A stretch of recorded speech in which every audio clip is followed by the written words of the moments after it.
Morning students, यार international online classes में welcome.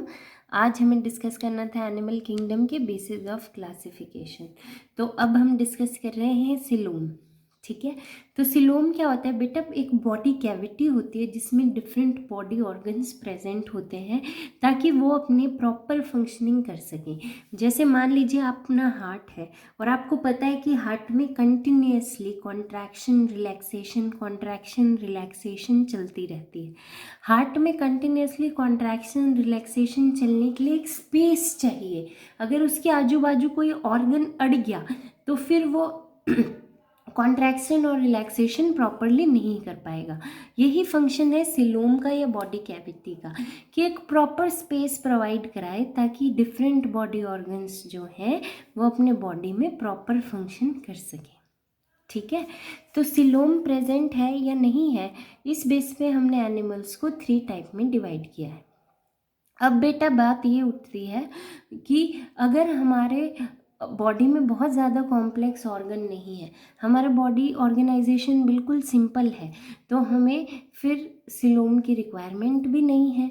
ठीक है, यानी कि जैसे जो ऑर्गन सिंपल बॉडी ऑर्गेनाइजेशन के होंगे उनके अंदर कोई बॉडी सिलोम नहीं प्रेजेंट होगा, ऐसे को हम बोलेंगे एसिलोमेट।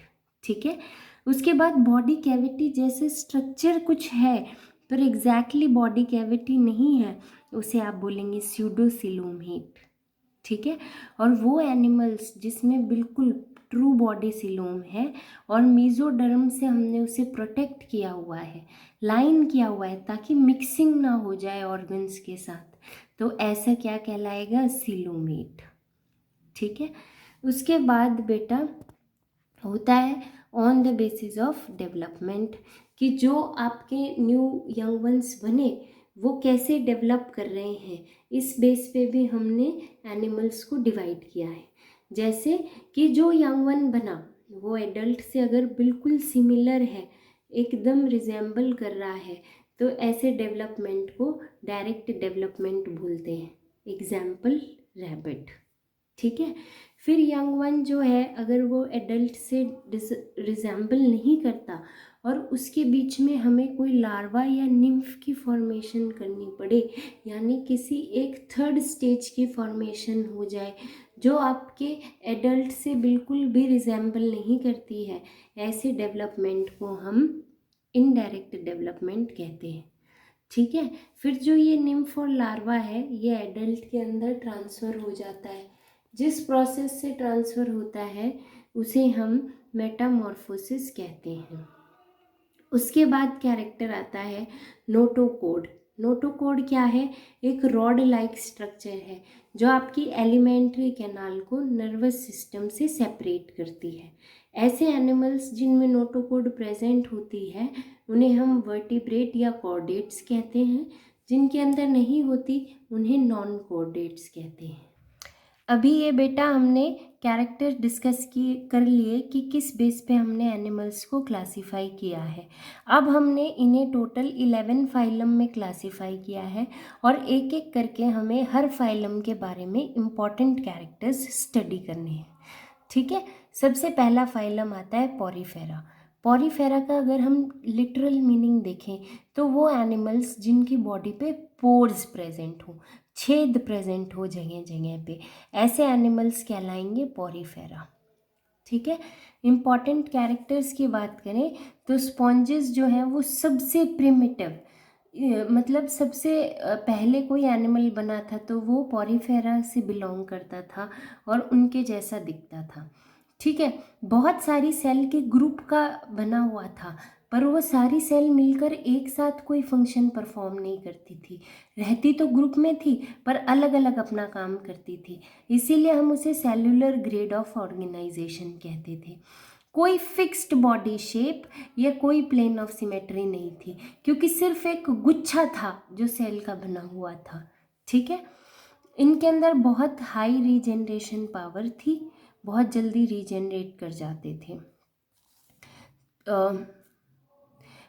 कॉलोनीज में रहना पसंद करते थे। मैं आपको बता चुकी हूँ, ग्रुप ऑफ सेल्स प्रेजेंट है पर एक साथ वो ग्रुप ऑफ सेल मिलकर कोई पर्टिकुलर फंक्शन को परफॉर्म नहीं कर रही, अलग अलग फंक्शन को परफॉर्म कर रही हैं। ठीक है। स्पॉन्जेस जो है वो फ्री लिविंग एक्वेटिक थे, मोस्टली मेराइन थे। ठीक है, मेराइन मतलब सॉल्टी वाटर में रहते थे। इनके अंदर नर्व्स, मसल्स ऐसे नाम की कोई चीज़ नहीं बनी हुई थी। फ्री लिविंग मतलब एक जगह रुकते नहीं थे, पूरे वाटर बॉडी में कहीं पे भी मिल सकते थे। इनकी जो बॉडी वॉल थी वो लूजली अरेंज्ड सेल्स की बनी हुई थी। ठीक है, और इनकी दो सेल के बीच में बॉडी वॉल है तो दो लेयर प्रेजेंट होगी, उसके बीच में आपको मीजेनकाइम जैसा स्ट्रक्चर, मतलब कुछ ग्रुप ऑफ सेल था जो बॉडी वॉल भी नहीं बना रहा था, बस एक ग्रुप ऑफ सेल था जिसे हमने मीजेनकाइम कह दिया। दो वॉल से बॉडी लेयर बनी हुई थी, इसीलिए डिप्लोप्लास्टिक बोला। रिप्रोडक्शन एसेक्सुअल मेथड से भी हो रहा था और सेक्सुअल मेथड से भी हो रहा था। इसके एसेक्सुअल मेथड में बर्ड्स की फॉर्मेशन हो रही थी। बर्ड मतलब एक आउटग्रोथ बॉडी के ऊपर बन रही थी, वो इंटरनली भी बन सकती थी और एक्सटर्नली भी बन सकती थी। ठीक है, जितने भी स्पॉन्जेस थे सबके अंदर इंटरनल स्केलेटन प्रेजेंट था जो कैल्केरियस स्पिक्यूल्स यानी कांटे का बना हुआ था, और वो कांटे कैल्शियम या सिलिकॉन के बने हुए थे जिन्हें हम स्पॉन्जिन फाइबर्स भी बोल देते थे। ठीक है, वाटर में हमेशा स्विम करने के लिए इनके पास फ्लैजिला प्रेजेंट था जो धीरे धीरे हिलता रहता था और ये वाटर में फ्लो करते रहते थे और करंट के साथ फूड ऑक्सीजन को बॉडी के अंदर लाते थे और उसी वाटर करंट के साथ बॉडी से वेस्ट को भी रिमूव कर देते थे। ठीक है, इनकी बॉडी वॉल के बीच में एक लार्ज कैविटी प्रेजेंट होती है जिसे हम स्पॉन्जोसील कहते हैं। ठीक है, और उस स्पॉन्जोसील के अंदर छोटी छोटी बहुत सारी कैनाल्स प्रेजेंट होती है। इसका एग्जाम्पल होता है साइकॉन या साइफा या स्पॉन्जिला जिसे हम फ्रेश वाटर स्पॉन्ज भी बोलते हैं।